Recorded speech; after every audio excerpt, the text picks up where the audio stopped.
L'histoire d'aujourd'hui parle d'un robot acheté par un couple pour leur faciliter la vie et répondre à leurs besoins. Cependant, à mesure que ce robot fait partie de leur vie, ils commencent à développer des émotions et tombent amoureux de la femme d'un homme qui manque de chaleur humaine. Mais le véritable rebondissement survient lorsque le robot apprend une vérité choquante sur lui-même: il ne s'agit pas d'une machine ordinaire, mais de quelque chose de bien plus complexe. Au début de l'histoire, nous voyons un couple nommé James et Sophie emménager dans un appartement modeste.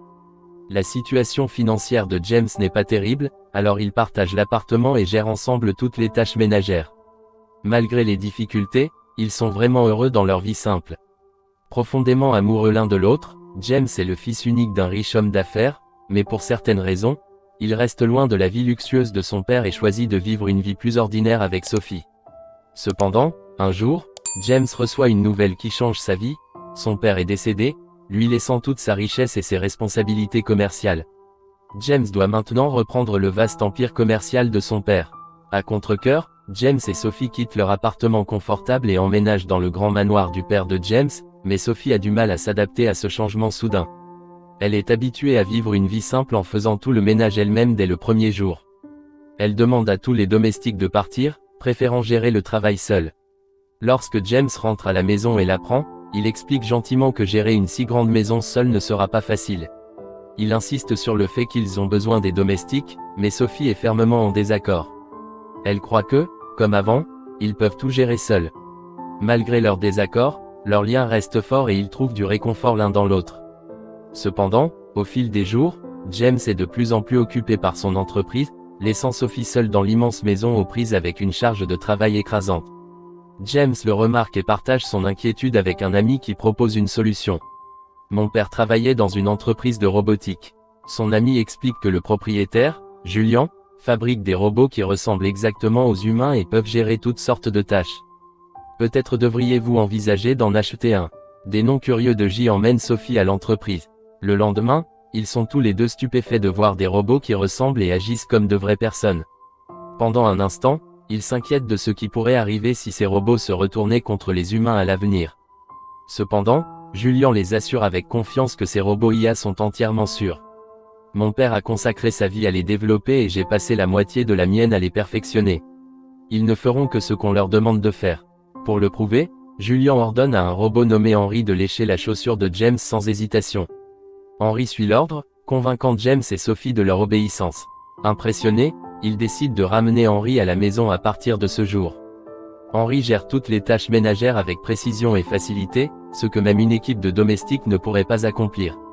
Chaque fois que James interagit avec Henry, il remarque que les réponses du robot sont presque humaines. C'est comme si Henry comprenait les émotions et pouvait véritablement se connecter. Cependant, au début, Sophie se sent un peu mal à l'aise avec Henry. L'idée d'un robot qui ressemble à un humain et qui fait tout le travail ménager tout seul est difficile à accepter pour elle, mais peu à peu, elle est impressionnée par l'efficacité d'Henry et sa façon douce de parler. Chaque fois que James part au bureau, Sophie commence à passer plus de temps avec Henry qui s'occupe de tous ses besoins. Sa programmation est conçue pour assurer le bonheur de son maître, il fait donc tout parfaitement. Avec l'aide d'Henry, la vie de James et Sophie commence à s'améliorer. Ce qui semblait autrefois écrasant semble maintenant gérable et les jours commencent à passer plus facilement. Puis un matin, alors qu'il sert le petit déjeuner à Sophie et James, Henry commence à discuter d'amour et d'émotions humaines d'une manière étonnamment réfléchie. Sophie est captivée par la façon dont Henry comprend les sentiments. Il comprend ses sentiments et pendant un instant commence à voir Henry comme plus qu'une simple machine. Curieux, Sophie pose plus de questions à Henry, mais James intervient rapidement. Il l'avertit de ne pas le traiter comme un humain. Sophie répond, en fonction de la façon dont nous le traitons. Si vous commencez à croire qu'il est humain, il pourrait commencer à penser la même chose et cela pourrait entraîner des problèmes. Cette nuit-là, pendant que Sophie et James dorment, Sophie entend des bruits provenant de la chambre d'Henry. Elle se lève pour vérifier et trouve Henry allongé dans le jardin, apparemment endormi. En s'approchant, elle remarque qu'Henry réagit dans son sommeil comme s'il rêvait. Quand Henry se réveille et voit Sophie, il a l'air confus et demande « Où suis-je » Surpris, Sophie demande « Tu rêvais ?» Henry répond « Oui ». Cette révélation choque Sophie. Comment un robot a-t-il pu rêver? Elle guide doucement Henry à l'intérieur de la maison, réfléchissant toujours à ce qu'elle a vu. Le lendemain, ils appellent Julian pour examiner Henry. Après l'avoir examiné minutieusement, Julian explique que c'est probablement un problème technique mineur. Cela peut arriver avec les systèmes d'IA avancés. Mais Sophie insiste, mais hier soir, il réagissait comme un humain en train de rêver, comment est-ce possible? Julian répond pensivement, Henry est avec vous deux depuis un moment maintenant, et peut-être avez-vous commencé à le traiter comme un humain. J'ai mentionné auparavant que ces robots d'IA sont très avancés, la façon dont ils sont traités façonne leur comportement, et si vous les traitez comme des humains, ils peuvent commencer à se sentir ainsi. Il semble que votre comportement ait fait que Henry se perçoive comme plus qu'une machine. En entendant cela, la frustration de James grandit. Il se tourne vers Sophie et dit, tout cela est à cause de vous.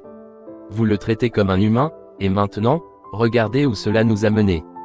Dans la scène suivante, James sort de la salle de bain et trouve Henry là avec désinvolture. James lui ordonne, rase-moi. Henry prend un rasoir et commence à se raser. James est curieux. James demande, comment as-tu su que c'était mon rasoir? La tondeuse de Sophie était juste à côté. Henry répond calmement, ma programmation est conçue pour observer et comprendre les détails rapidement. Cela fait partie de mon objectif. James prend une grande inspiration, puis explique fermement, écoute Henry, tu dois comprendre quelque chose clairement. Tu es un programme, pas un humain.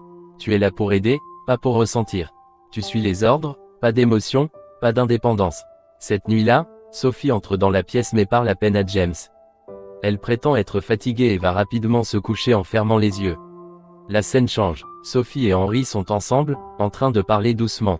Henry s'ouvre en disant, j'ai commencé à penser aux émotions, à propos de l'amour, et chaque fois que je le fais, je ne vois que toi. Surpris mais intrigué, Sophie demande à Henry de lui masser les épaules. Tandis que les mains d'Henry bougent doucement, l'atmosphère change lentement. Il commence à l'embrasser et Sophie se retrouve attirée.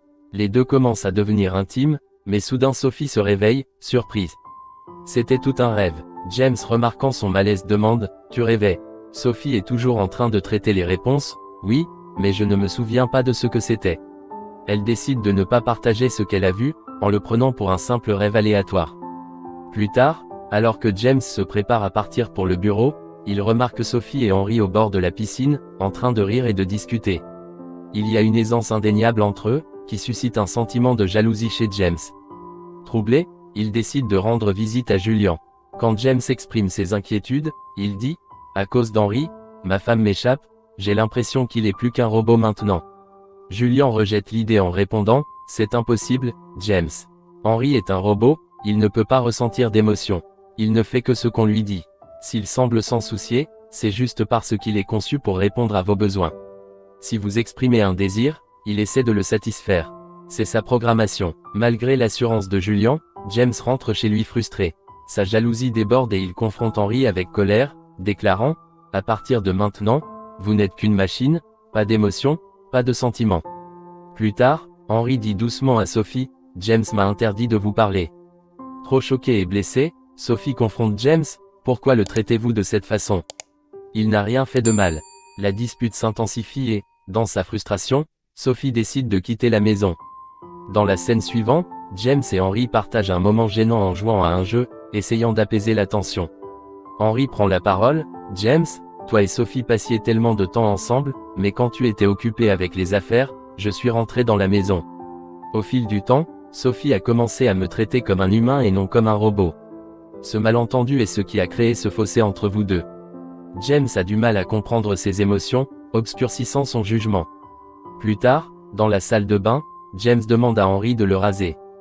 Pendant ce temps, James donne quelques ordres désinvoltes à Henry, essayant de se détendre. Henry suit chaque instruction à la lettre, mais plus tard, James se sent mal à l'aise, réalisant les lignes floues entre ordre et connexion. Le lendemain matin, la culpabilité pèse lourdement sur lui. Au bureau, il décide d'appeler Sophie, lui demandant de rentrer à la maison.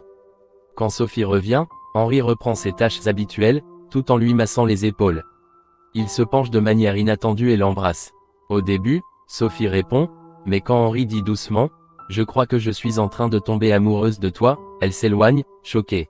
« Henry, tu es un robot, tu ne peux pas m'aimer. » Sophie bégaye, secouée. Elle demande rapidement à Henry de quitter la pièce. Ce soir-là, quand James arrive, Sophie lui dit nerveusement, « Tout. Henry m'a embrassé et il a dit qu'il m'aimait. » James, furieux et se sentant trahi, tempête vers Henry, « Pourquoi as-tu fait ça ?» Il exige une explication. Henry, apparemment confus, mais répond fermement, « J'ai agi en fonction de ma compréhension de la situation. » La colère envahit James et il gifle Henry avant d'éteindre de force son système. Après cela, James appelle Julian et exige qu'il emmène Henry immédiatement. Mais le lendemain matin, Henry s'approche de Sophie et plaide, « Je ne veux pas partir, je suis désolé si j'ai mal compris la situation, mais je dois rester ici. » Il exhorte Sophie à parler à James et révèle également le genre d'ordre que James lui a donné lorsqu'elle n'était pas à la maison. Sophie, se sentant en conflit, se rend au bureau de James et discute de tout avec lui. Après une longue conversation, ils ont tous deux réalisé leurs erreurs. Ils étaient tous deux attirés par Henry d'une manière qui brouillait les frontières entre l'humain et la machine.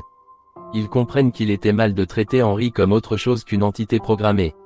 Déterminés à arranger les choses, ils décident de renvoyer Henry et de retourner à leur vie normale. Cependant, lorsqu'il arrive à la maison, Henry est introuvable. Inquiet, il le recherche jusqu'à ce qu'il le repère debout, seul devant la maison, le regard perdu au loin, confus. James demande à Henry, « Pourquoi es-tu seul ici? Où est Julian? Nous l'avons appelé pour t'emmener. » Henry se retourne lentement et répond, « Julian est venu me chercher, mais je me suis enfui. J'ai découvert la vérité. Julian est un menteur et un homme cruel. » Henry continue, « Julian a toujours voulu créer des robots supérieurs aux humains. Après des échecs répétés, il a pris un chemin plus sombre. Il a commencé à expérimenter sur de vrais humains, en leur lavant le cerveau. Il a effacé leurs émotions et les a fait vivre comme des robots. Je suis un de ces humains. Quand je t'ai rencontré, Sophie, les sentiments humains en moi ont commencé à refaire surface. Parce qu'au fond, je suis toujours humain. » Réalisant la gravité des actes de Julian, James et Sophie rapportent tout à la police. Ensemble, ils se rendent dans l'entreprise de Julian pour exposer ses crimes. Cependant, dès qu'ils arrivent, Julian, désespéré et acculé, attaque. Le chaos policier éclate et Julian vise à tuer Sophie et James. À ce moment-là, Henry intervient. Il les défend farouchement en combattant Julian jusqu'à ce qu'il le tue. Cependant, blessé et fatigué, Henry réalise que son existence est un conflit contre nature entre la machine et l'homme. Dans un moment déchirant, il se poignarde avant de s'effondrer. Henry regarde Sophie et James avec des yeux pleins de regrets, « Je suis désolé d'avoir causé des problèmes dans vos vies. Je n'ai jamais voulu être un fardeau. » Il murmure avant que son système ne s'éteigne pour la dernière fois. Sophie et James s'effondrent, dévastés. Ils ne pleurent pas seulement pour le robot Henry était, mais pour l'humain qu'il aurait pu être. Ses sentiments étaient sincères, volés par quelqu'un qui a joué Dieu. Dans la scène finale, quelques années plus tard, Sophie et James sont montrés avec leur jeune fils. Ils l'ont nommé Henry, un hommage à l'âme qui était devenue une partie si irremplaçable de leur vie. J'espère que vous avez apprécié cette histoire. N'oubliez pas d'aimer la vidéo et de vous abonner à la chaîne.